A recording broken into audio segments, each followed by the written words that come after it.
Replacing breakfast and snacks with muesli is a good choice if you are trying to lose weight, but aside from not providing balanced nutrition, an all-muesli diet will not change the eating habits that put the weight on in the first place, and almost guarantees that you will put it all back on the minute you stop eating junk food.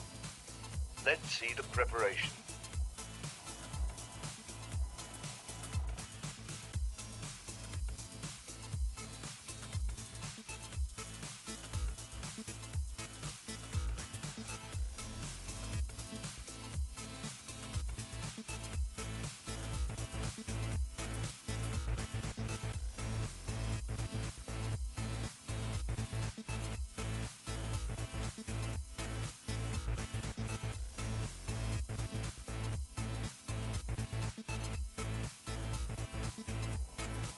Take muesli with yogurt and honey.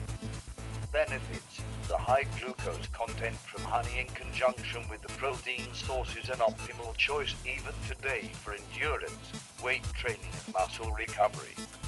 Yogurt and honey as a nutritive snack in moderation can also be a low-calorie, nutrient-dense food providing an ideal balance of carbohydrates and protein.